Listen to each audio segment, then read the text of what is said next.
Yes, welcome back, Looney listeners. This is Ray uh, for Into the Night, the Moon podcast. This is a bit of a strange one.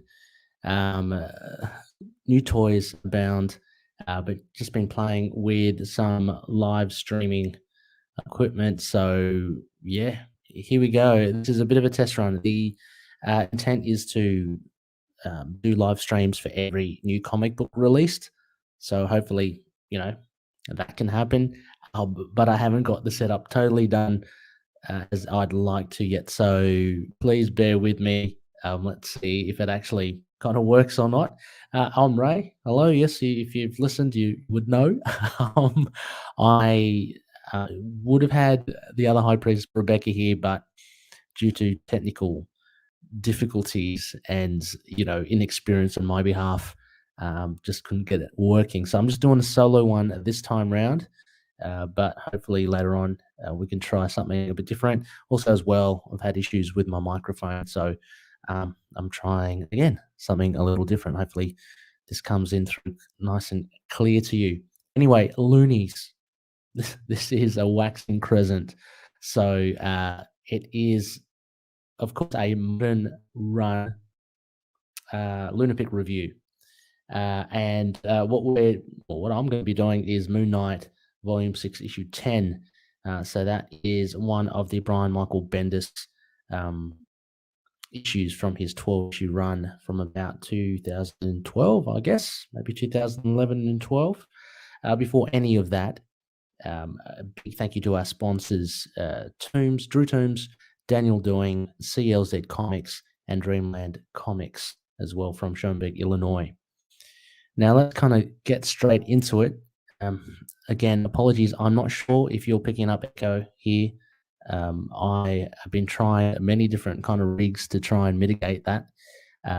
So I've even got myself a pop filter here, so I'm kind of really right up close to the mic this time round. So I feel like I'm just starting podcasting all over again.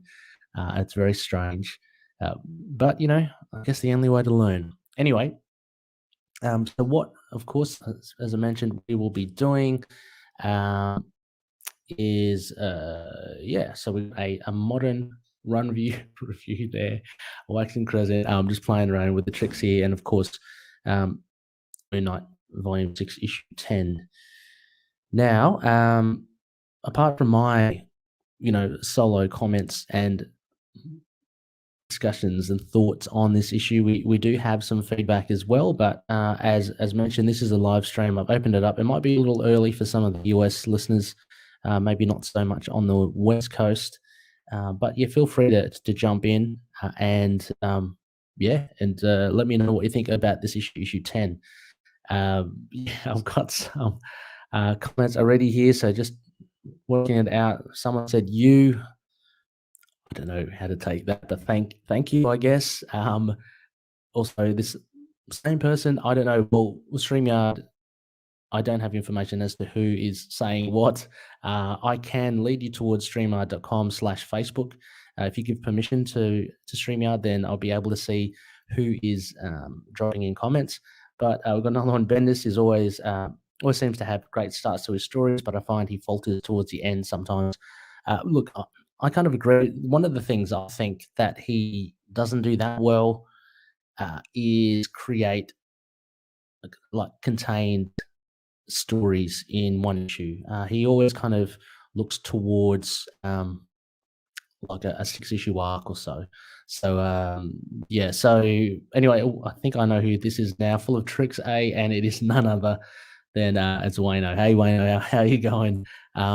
Look, I'm looking very creepy in this kind of dark room. Again, I'm going to work on getting something background or getting a better setup for the studio. But thanks, Wayne, for dropping in.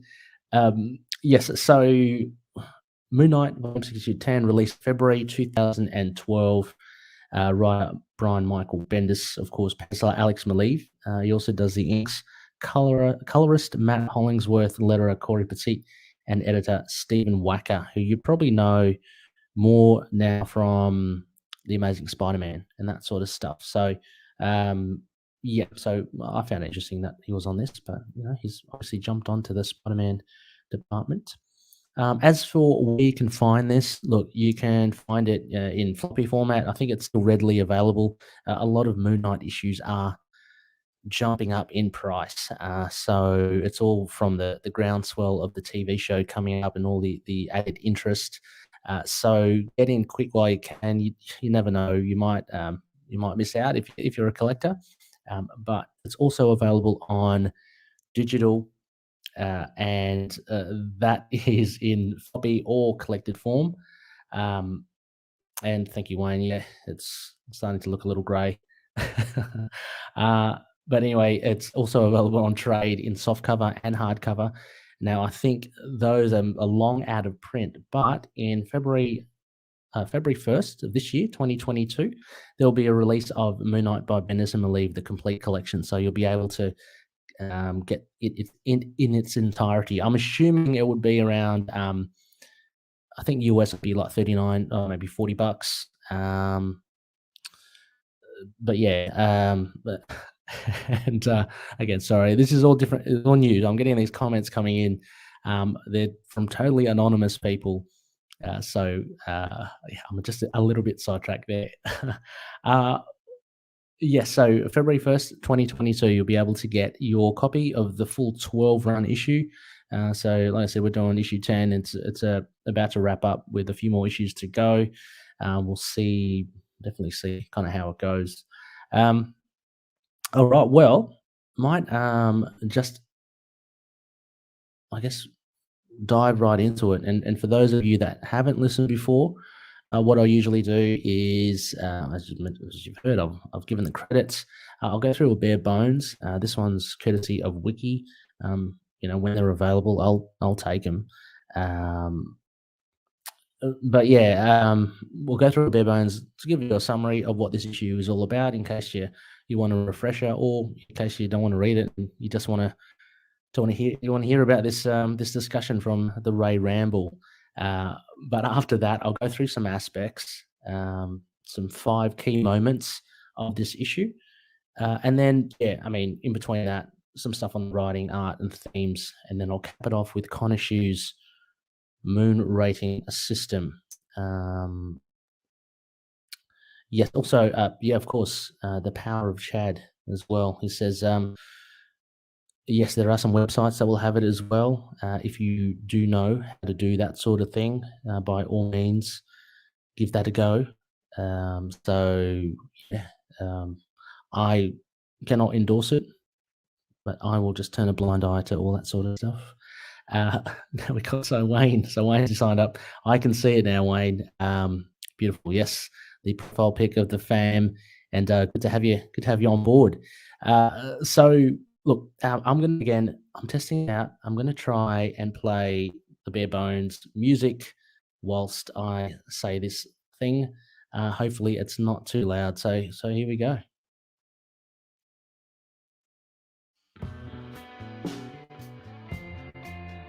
Mark disappears into Moon Knight's subconscious as Wolverine works on autopilot. In Mark's subconscious, he is Jake once again in New York after a night in the cab. He is greeted by Marlene, who asks him what did he destroy today. He destroys everything he touches. Mark wakes up in shock to a hospital room, handcuffed to the bed, not knowing how he arrived. Hall arrives to the hospital to question a unfingerprinted Moon Knight, but just as he arrives to the ER wing, Inspector Hall and the other detectives along with the staff faint.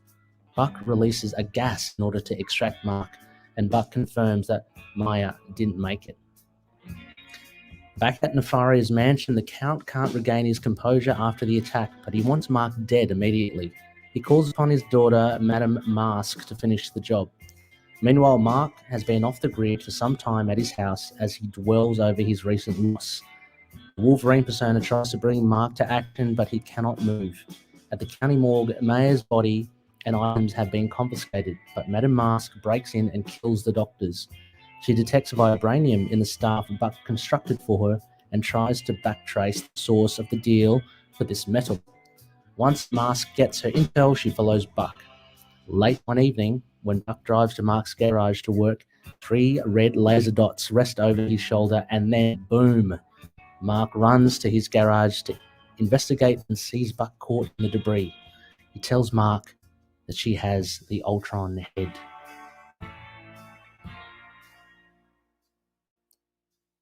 So there you go. There you go, loonies. That was a roundabout. Actually, that was pretty well written from Wiki, so that's cool.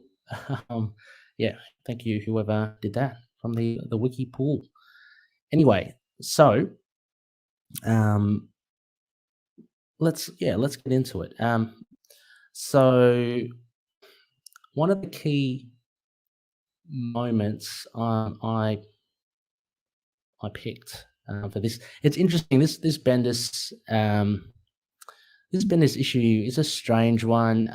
For those of you that have read the Bendis run so far, as I mentioned, it kind of all stitches in together. So reading one particular issue, it feels, dare I say, a little unsatisfying because it kind of moves at a slower pace, I guess, because Bendis is looking at the greater whole rather than just one of the parts.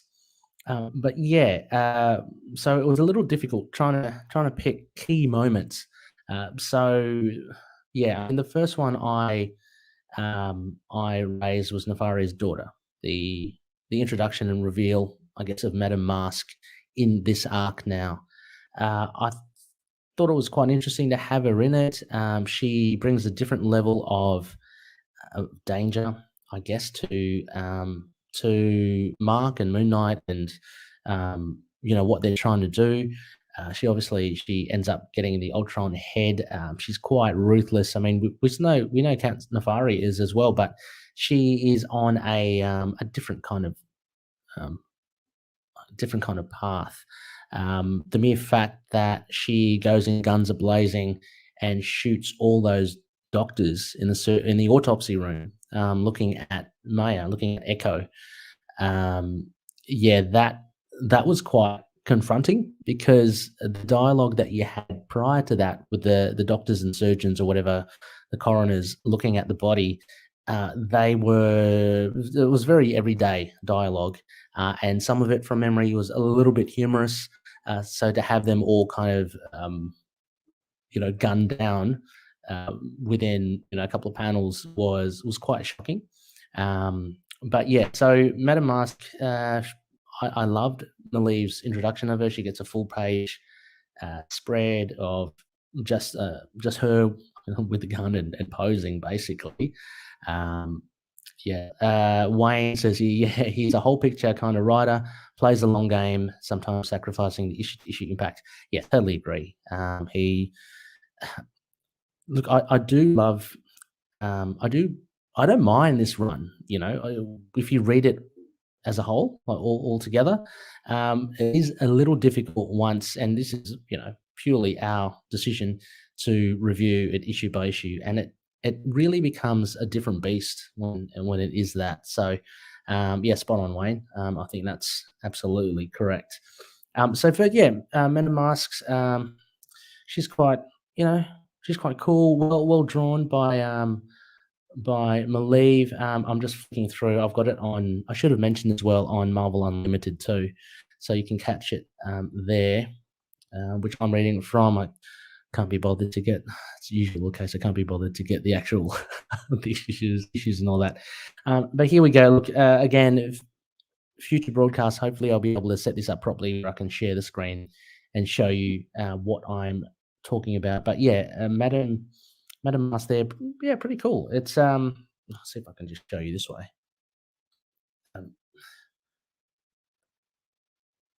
So yeah, very well done by Maleev. If we're to talk about art, one of the standouts for me was actually Matt Hollingworth's colors.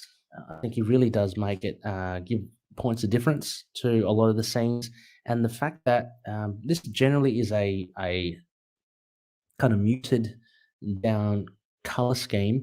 It was very cool to see the opening sequence, which is largely wordless, with vibrant reds and blues and even some yellows as well. Mostly the red kind of really stood out. So yeah, really enjoyed the art in that sense as well. So yeah, Madame Mask, she also had the Predator, what do you call them, lasers as well at the end. I love my Predator too. But yeah, apart from that, and just a big reveal, it's almost like a passing of the torch. So we've had, in the first 9 issues at least, we've had Count Nefaria as the main antagonist. He's kind of been done away with now. His story has ended, but Bendis has introduced Madame Mask for at least, well, 4 issues, 10, 11, and 12, I'd imagine. Um, her reputation is further kind of embellished with Snapdragon, as well as Snapdragon talking to Inspector or Detective Hall, saying something along the lines of, "She's afraid of no one, but I'm terrified of Madame Mask." So she's Bendis is trying to build this reputation for her, which we kind of know, if you're a comic book reader, what she can do, any Frost. But yeah, it's kind of good to you're setting up a particular aura for her in this issue, and very quickly. I mean, uh, there's again, this is a weird issue because, albeit it kind of flew by, there were particular scenes that do make up the framework for this. So actually, I put it down in my notes for writing. So we have distinct scenes of like Mark dreaming first, Mark in hospital, then Buckline retrieves Mark. There's the Echo autopsy. There's a reveal of Madame Mask and Nefaria kind of struggling with, being taken out by Moon Knight, and Snapdragon. I call Snapdragon snitching. So uh, there is quite a lot there happening. But it was interesting to have a largely wordless or a wordless opening from Bendis, but then you get all the Bendis dialogue coming in after. And look, it's not that bad. I'm glad that we saw the likes of Jake Lockley and Marlene in it, which I totally forgot. But yeah, I mean, I guess it is what it is. Uh, second. Second key point I put down to Buck Lime gassing the hospital. Now that's a pretty big thing. Oh, and then we've got something here from Wayne as well. Um, Kind of gives hope for a bit of a crossover with the TV. So I'd love a crossover with Moon Knight and Hawkeye, Moon Knight and Kingpin. Can you imagine that? That would be cool. Um, but yeah, I really enjoyed Hawkeye. Wayne, I'm not sure if you enjoyed it as well. I found it a really fun series. Probably one of my favorites from the Disney Plus of last year. I'm up there with WandaVision. But yeah, and we have a greeting here from would be none other than Russell Moran from Tomes of Evil. Hello, Russell. Yes, I'm just testing out some newfangled gear. I'm just kind of like the blindly stumbling through it. So please, yeah, bear with me. See what we can do. I couldn't even get Rebecca on. That was things kind of went ass up, but hopefully I'll get it all sorted. We'll get Rebecca in for some future episodes. Anyway, so where was I? Yeah, Buck Lime gassing the hospital. This is a pretty big thing. It's a pretty that was a pretty major thing to do, pretty bold. I mean, because again, it's been a while since I read these, so it's kind of in many ways just reading it again. It could be seen as something quite sinister straight away, but then you find out that it was Buck just to try to get Mark out of there. A little, what do you call it? It's kind of a little overdone. I mean, like, he didn't have to go to that lengths. I mean, there are a million ways, I guess, of trying to get um, your guy out of there. But yeah, he decides to knock everyone out with gas. And oh yeah, Wayne's yeah, for sure, Wayne. Yeah, I would love to hear your thoughts. I loved Haley Steinfeld. I think she was great in it. But yeah, Kingpin. Anyway, spoilers. Hopefully, it's not too late. not too early to say that sort of stuff. Um, yeah, so gassing the hospital again. I mean, this was a key moment, but there's really not much to talk about it other than he did it to get Mark out. I can't go into depth of it. I mean, basically, panel by panel, Detective Hall is speaking to someone, talking about, Moon Knight should have been fingerprinted. Why didn't he? Because he's quite a dangerous person, individual, and before you know it, he and the police are slowly getting knocked out from the gas. But it is a big moment because I guess it does push it forward. We do get a Mark out of there, out of the hospital, because he has been detained, not that long, mind you. I mean, it was only the last issue that he had the kind of the throwdown with Nefaria and with Echo, but there you go. So hopefully, yeah, I mean that was it. That was one of them. Um, another another key moment I thought was looking at the aftermath of Echo's death. So seeing her on the in the autopsy room, having the surgeons kind of talk to her, um, or talk about her, that sort of thing. Yeah, I mean it's quite sad. I mean the fact that oh my god, her heart was obliterated or just disintegrated from Nefaria's blast. So she really can't be alive. Let me pull it up. It's pretty that's pretty weird. But anyway, yeah, that's a big thing because obviously Mark had a thing for Echo. He has this internal struggle as well. You see him with Wolverine, the vision of Wolverine, telling him, um, he's the reason that the mess is what it is, and essentially tells Mark to avenge her to save the city. So, that's motivation. That would be motivation for Moon Knight to get there. I'd think. But then that pans to, very stark kind of look of Maya. I keep on going between one of the two, but lamps and implements and panel edges discreetly kind of covering, you know, some bits.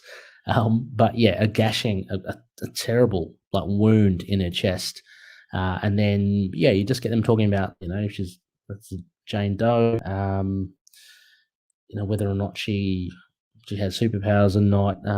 There's a guy who put a 6-inch hole through her chest and vaporized her heart. So they're all talking about that. But then, as I mentioned before, there's this typical Bendis speak of as they're very kind of somber clinical situation, and towards the end, the surgeons are superpowers. This is exciting. Yes, until someone disintegrates your heart. It's a little thing, I don't know, but like that. But that is kind of signature Bendis for me. And he does it to, I guess, um, alleviate the tension a little. I don't think he needs to do it all the time. But sometimes with the stories that I read from him, he does tend to use it kind of haphazardly. And then that is kind of what culminates into characters kind of sounding like each other because they all have kind of quippy, witty kind of banter. So it was really cool. Like it's a really cool effect, but I think that with a bit more moderation, it wouldn't become a little bit of a repetitive thing or that's recognizable with Bendis. Okay, so yeah, so with Echo, I mean Echo, she's clearly dead. If you're an Echo fan, this issue won't give you much. She's just lying in the autopsy room, and Madame Mask comes in and she guns down everyone, and that's where she eventually picks up the vibranium kind of staff, which Echo had been given from Buck Lime, and so we get a little bit of, I guess, intel from Madame Mask. She uses it to find out information. So she knows that vibranium on the black market, there wouldn't be that many. So if she finds buyers or whatever, linked to vibranium, she can kind of pinpoint, who's basically where they would be, and I assume then that leads to Mark's garage or Buck Lime, because that's where she finds him towards the end. Yeah. Now, again, the art I think is really good in it. I think the way that Maya looks very different, I think, from what she had in the previous issues. Intentional from Maleev, I guess, because unfortunately she has passed, and she's just basically a corpse. But she does look different. It is a little bit unerring, in a good way. So yeah, hats off to the art there as well. Uh, I mean, the other scene or other moment um, that I think really was kind of important, or what stood out in this, is Snapdragon and her conversation with Detective Hall. Oh yes, and Wayne says, "Well, yeah, it's cynical relief." Yeah, that's a good way of putting it. Wayne gives the characters a bit of quirk, but yeah, as I mentioned, like once all the characters do it, they all start sounding the same. I remember reading the Bendis Guardians of the Galaxy, and it was glaringly obvious that it was like one writer creating the words for all these characters to read or to speak. That to me is unfortunately not that strong writing, because you want a writer to be able to um, kind of encapsulate a particular character, have their own little nuances, their own personalities. You don't want them all sounding the same. But yeah, going back to Snapdragon, so she has struck a deal with Detective Hall, and I guess the main thing for this is that I'm just trying to turn the pages here. The main thing would be just to get more information on that they picked up some photos, some CCTV footage or photos of Madame Mask storming the morgue and taking some stuff, the vibranium stuff. Basically, Hall is asking Snapdragon all about Madame Mask. You'll remember Madame. You'll remember Snapdragon is under the employ of Count Nefaria, so it would be logical that she would know about. Well, maybe logical, but she would know something about Count Nefaria's daughter, Madame Mask. So here, yeah, I guess he wants to find out more. Look, I mean, if I'm just going to read this thing, we can't just go knock on his door because you say so. We need to build a case. She says, "Call the Avengers, call Nick Fury. This is about Canfaria." It's a little more complicated than that. We had a deal. I'm going to honor the deal. You'd better. I'm a sitting duck here. So it's all about trying to capture and bring Count Nefaria in using the legal system, and he's using Snapdragon to kind of help him out there. The details are a bit vague, but you get the sense. Like you can tell from this sort of scene what Bendis is trying to do. There are questions here as to what. I mean, I was thinking, what does he want from Snapdragon? Like, what information does he want from her that will enable him to bust Count Nefaria? And they end up talking about Madame Mask, which she's only just turned up, so it doesn't make sense how she could actually implicate any of the previous actions of Count Nefaria. So to me, this scene is a little bit muddled, but I know what Bendis is trying to do. He's trying to create this typical kind of interrogation scene where someone snitches, basically, and someone has a deal, and they need to find more about it. What I said before is that, yeah, the main takeaway for this would be Snapdragon just kind of framing what sort of person Madame Mask is. So this reputation that both Detective Hall and Snapdragon know about Madame Mask. So yeah. As for important scene, I'm not too sure whether it is that important for the scheme of things for this issue. Um, I only picked it out because it was a point of difference. It was a distinctly different scene from the rest of it. You know, it was away from Mark Spector. It was tangentially connected to Madame Mask. So yeah, um, again, kind of one of the traits of Bendis's thing. And look, I don't want to kind of bag it out too much because again, I have been enjoying the Bendis issues, but again, as a standalone issue, it's really kind of I can't imagine like buying the singles for this back in the day and having to wait. Like you kind of these would be the comics you kind of forget what had happened because nothing really impresses. Like there's no real strong impression for it. Um, yeah. So anyway, I'll leave it at that. And then what we got here? Just got to get my prompt sheet back up. Oh, look, the final one is the final key point is Madame Mask stealing the Ultron head. As I mentioned, we get the Predator-like triangular red lasers on the back of Lime. You kind of know who it would be, although albeit it was a pretty quick turnaround. You know, between Madame Mask storming the hospital, grabbing the vibranium stuff, and then very shortly after, she quickly tracks down, you know, Buck Lime and the Ultron head. It's left on a cliffhanger there. We have basically the look of Mark, horrified Mark, you know, as he kind of helps Buck. I wonder if Buck's, I can't remember if Buck's okay. I really do like the name of it, so, the name of him. So, yeah, it's out in the open. So all this kind of jargon as well. It's very kind of nifty. I don't know what is it. Kind of authority or military or government speak. I don't know if you know what I mean. Yeah, but yeah, anyway, it's out in the open, and I guess we'll see Madame Mask what she does with the Ultron head. Yeah, so look, there's not much there.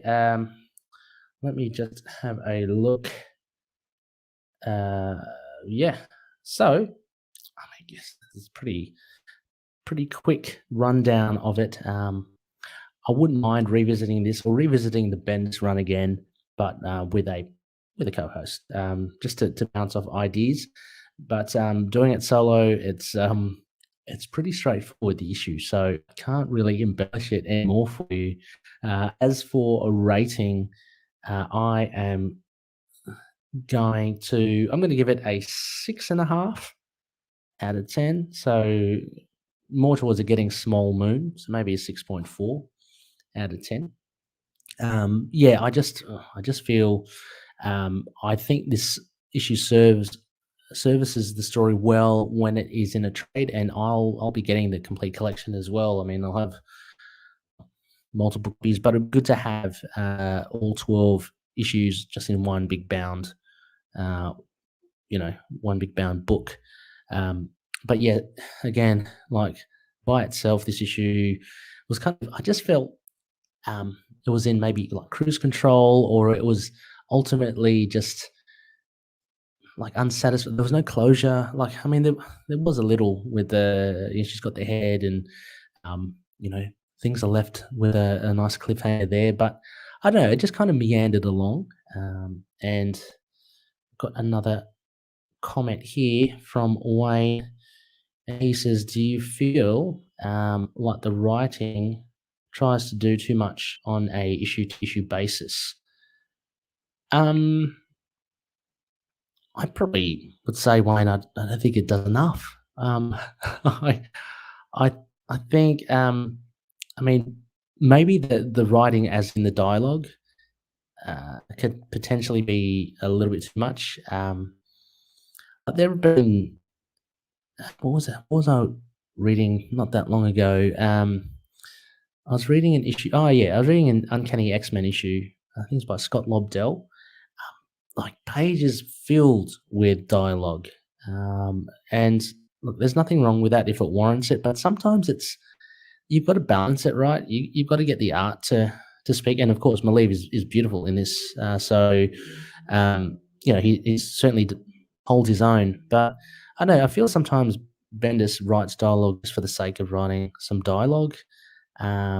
It's doesn't really, not to say that everything has to further the story. It's good to have like little bites of little snippets of just informal chat. I mean, that's always cool. That's what made Bendis really cool.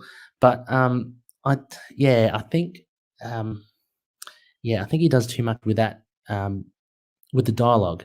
But as for overall writing, as for this as a standalone issue that you can pick up and return to every now and again because you like it so much, it doesn't give you that sense of fulfillment when you read it. You really do get a sense of, and I know it's a cliche saying it, but you get a sense of you jumped into something in the middle, and you don't get a story within a story, which I think a lot of great comic book writers can do. You can, you don't feel lost. Yeah, in the old days, they had that kind of thing where, say, Wolverine always described himself just in case this was someone's first comic. You know what I mean? That's a very basic kind of analogy of it, but yeah, it's anyway, thanks, Wayne. Yeah, and you agree too. That's fair enough.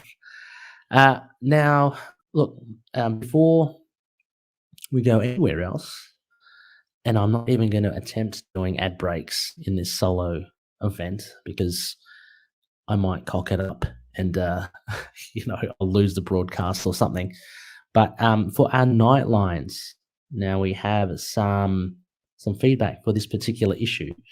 Now, the first one is from our Facebook group, and it's from Kyle Carr, one of our valued patronies. Hi, Kyle. Thank you so much for dropping in a line. And Kyle says, I'd never read an issue of this series before. It feels like classic Bendis. What I mean by that is nothing of any merit happens, at least until the very end of the issue. Mark is out of the hospital, cool, but it didn't serve any purpose. Madame Mask broke into the morgue to see Echo. The only important thing at all is that she took the staff. Wolverine tells Mark to get up, but Mark doesn't listen. I feel this issue could have been told in 8 pages, but then we wouldn't get Maleev's beautiful artwork, so I'll take it, but Maleev gets all the credit. I did also appreciate what I can only assume was a hallucination at the start of the issue. At least having Stephen and Jake referenced in the series is nice. I thought they weren't going to be in it at all. Overall, as a standalone issue, I'd give it a 5.5 out of 10. Yes, thank you, Kyle. For sure, I totally agree with many of your things, and you're right. I mean, you've succinctly actually said it very well in that nothing really of merit happens. Like Mark is in the hospital. I mean, the only purpose that he was is from the carry on from the last issue. He was detained, and so he's in the hospital, and he has to break out. Yeah, I mean, I guess you could play with that. You could have Mark detained, and then there'd be an issue or something about Mark stuck in the hospital and someone trying to kill him, and he tries to escape. That sort of stuff. You can create a good story out of that. But I think I agree with you, Kyle. The fact that he got put in the hospital, the very next issue, he just gets busted out again. It's a bit of a, yeah, it's kind of like, why did you put him in the hospital in the first place, Bendis? And just to create that scene or the idea of gassing the whole hospital, it was a pretty cool idea, but I don't think it's big enough to warrant, actually creating that scenario in the first place. Madame Mask broke into the morgue to see Echo. The only important thing is that she took the staff. Well, I mean, I guess with that, the carry on or the follow up to that is that she backtracks where it's from, and she actually gets closer to the Ultron head. So I think that's pretty cool. It's pretty opportunistic as well, because if you think about it, Madame Mask, what what was she aiming to do? Was she just aiming to hopefully go there to see Echo, the body of Echo, and find something that could lead her to where the Ultron head is? Maybe.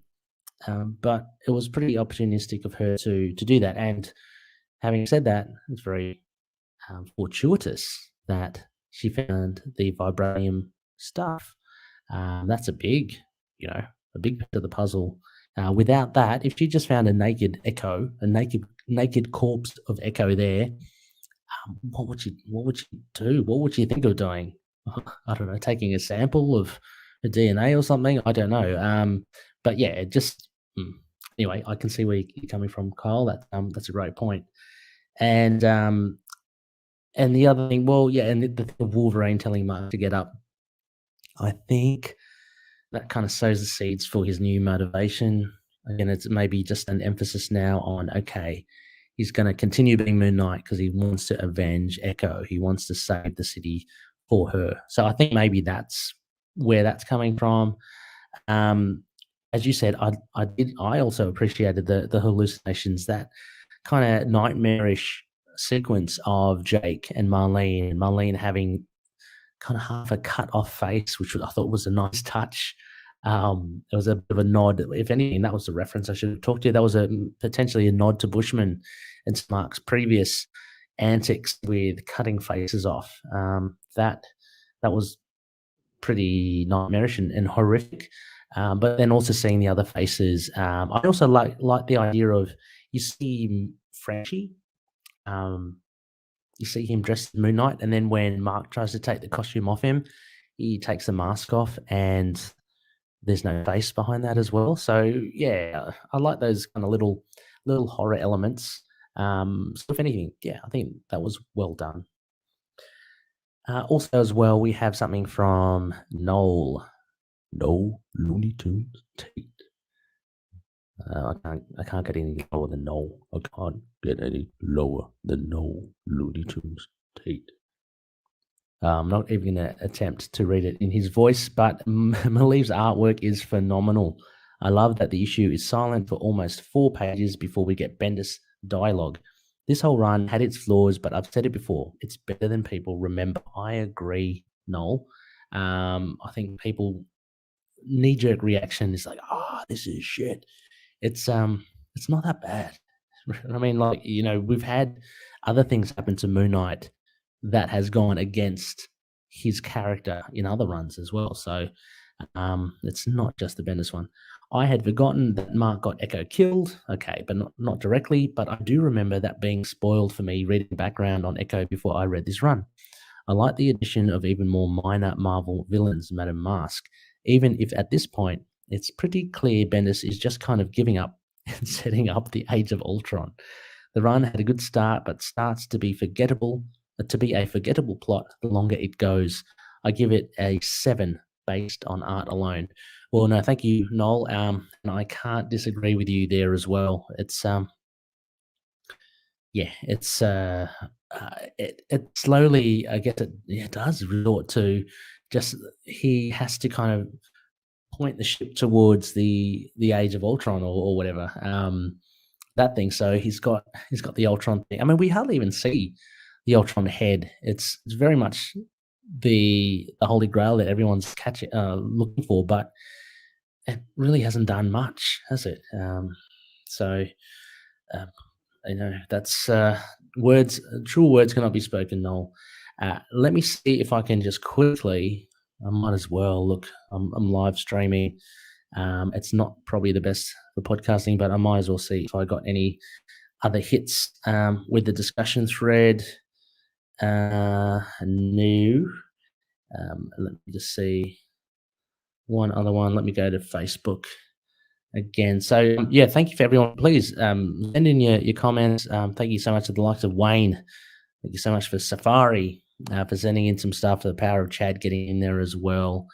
Yeah, it's pretty cool to hear from you. And even if after this episode, you want to drop in your thoughts about this issue, you drop it in our discussion threads. It's always fun to at least discuss it amongst the group.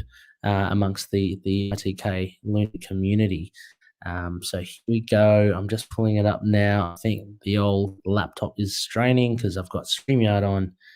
I'm trying to click on things here. No, okay, that's cool. Anyway, that's good. And that's your thoughts. Always appreciated.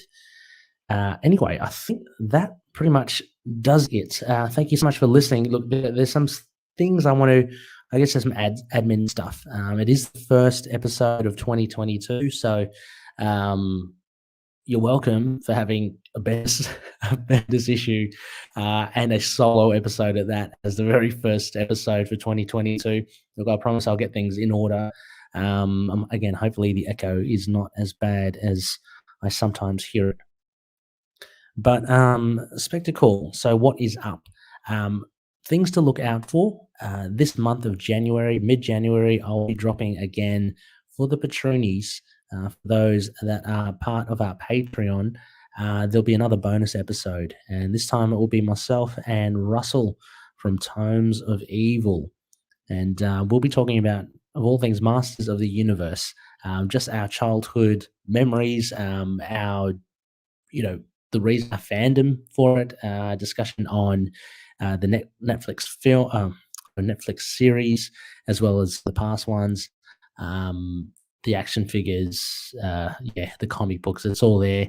It's a lot of fun. Look forward to releasing that. And again, that's exclusive only to Patreon members. So please consider becoming a Patreon member. Next phase, episode 258. It is a waxing gibbous. Now, before I get into that, I want to kind of clear up a few things as well. There's been a little bit of a reshuffle with segments. Basically, I had a segment before called the Moonwalk. That was for Waning Gibbous, I think. And the Moonwalk was essentially an audio reproduction of one of the Moon Knight comic books. As fun as that is really time consuming. And I really want to focus on more of our own ITK serial this year to finish off season 2 and potentially kick off, kick off more like specials. We just dropped a holiday special for Christmas and the New Year last year. That sort of stuff. So I'd really like to focus more on that. Unfortunately, the audio reproduction of the comic books, it takes a while. So I've dropped that, and Moonwalks will now be based on comic books where Moon Knight is in, which aren't his own comic book title. So that will be next week. A Waxing Gibbous. It's a Moonwalk, and it will be on Solo Avengers Volume 1, Issue 3. And we'll be looking at the backup Moon Knight story, The Tower of Shadows. And joining me for that sojourn is two great guests. Again, Noel Looney Tunes Tate and Justin the Owl Osgood. Both of them are known as the Velvet Drapes because they have beautiful voices. I can't do it justice. Very, very resonant. You'll be loving it. Don't worry, you'll be loving it. And apologies in advance. We have recorded it, and again, my mic situation was balls up. So again, I will be trying to fix my mic stuff and work with these new toys. Believe me, all of these wouldn't be possible, of course, without the patronage. So thank you so much for the Patreon members. It's allowed me to become a member of StreamYard, where I'm doing this live chat, as well as get some software loopback, which allows me to actually play audio through to other co-hosts and to play on the show as well. So a big thank you to the Patroonies. Also, as well, added to that,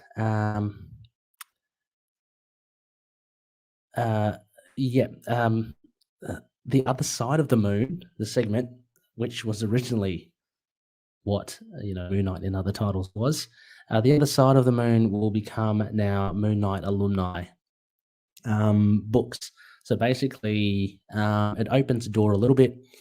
If you've liked some of the Moon Knight writers or artists and you want to learn or know more about their other works, this is a perfect opportunity. So again, I'll put this up in a poll on Patreon, and this was one of the voted themes that some patronies wanted to see. So in future, with a waning gibbous, there'll be the other side of the moon, and I'll have a special guest or a co-host on, and we'll talk about a comic book issue.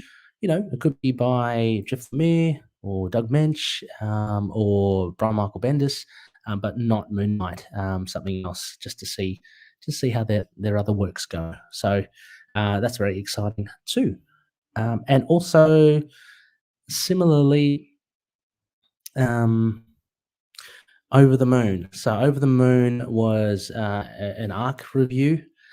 Now we are kind of running out of arcs to review, and it's kind of double dipping since we do the single issues. So Over the Moon, again, through our poll, and the patronies have voted. This Over the Moon will be about guests' favorite Moon Knight issues. So I guess they'll be over the moon about a particular issue. So we'll go and revisit whatever it is that a special guest really likes, whatever issue they really do like of Moon Knight. And finally, again, I put it out there as well. I had no idea. Look, in the 4 or 5 years that we've been doing this moon never turned up, but it turned up late last year. The super moon. The super moon is a thing. I haven't got a segment for it, but now I think we've decided to do, again, from the poll, we'll do Moon Knight in games. So Moon Knight in video games, board game, card games, different media that we don't see that often. So hopefully the super moon doesn't come around too often as well, because I'm not too sure how sustainable that would be. But, there are many things like, was it Crisis Protocol, that sort of stuff. Then there's that other, the Mondo Matched, that kind of game as well. There's some pinball that I'd love to do. All the smart tablet device games as well. So yeah, worth checking out too. Anyway, Loonies, that will pretty much do it. One final thing during this outro again, please check out patreon.com/ITK Moon Knight.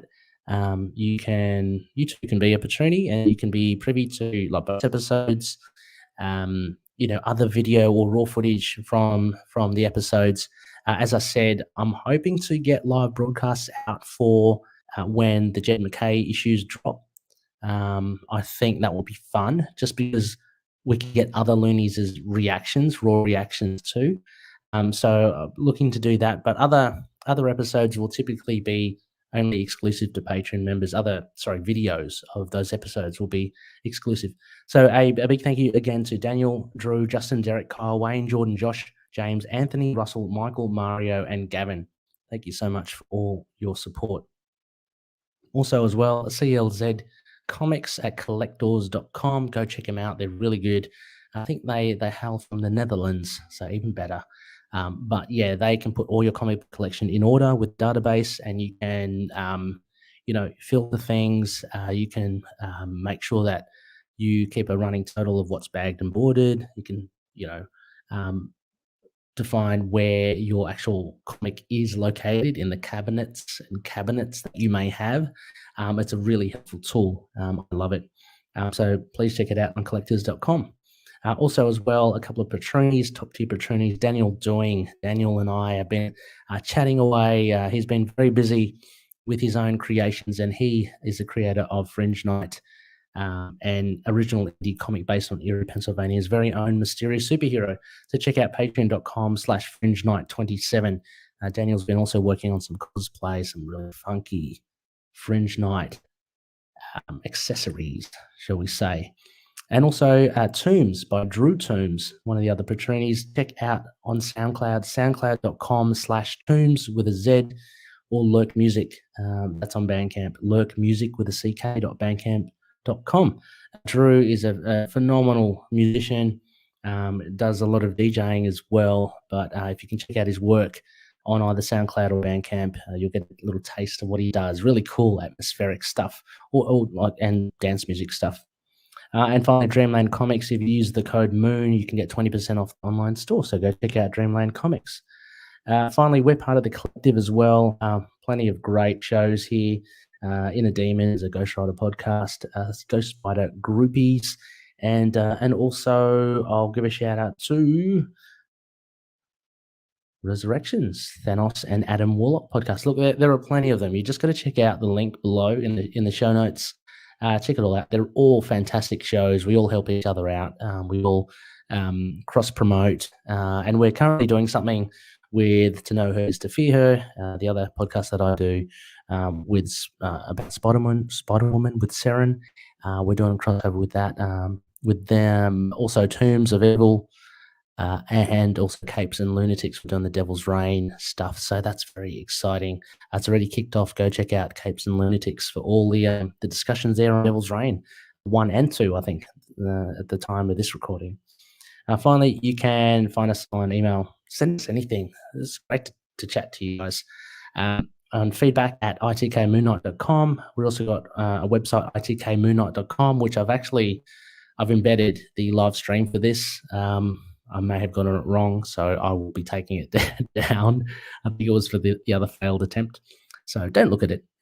Also, Facebook, we've got the page and group, Instagram, YouTube, Discord, Get Vocal, and Podchaser. And I've got to say, Discord is going great guns. So much chit chat over there. I love it. I just drop in, I read a few things, leave in a couple of thoughts as well. But a really great bunch of loonies there. Go check it out. And Rebecca's there as well. You'll be able to catch her there too.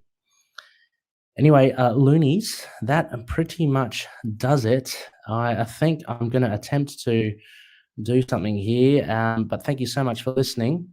And yeah, like as always, may Conchu watch over the denizens of the night. I may have said that too early.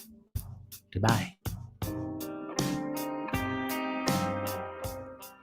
Moon Knight and affiliated characters, stories and events are properties of Marvel Characters Incorporated. Materials used and discussed within the podcast are intended for critique and review purposes only under the fair dealing concept of the current Copyright Act. The views in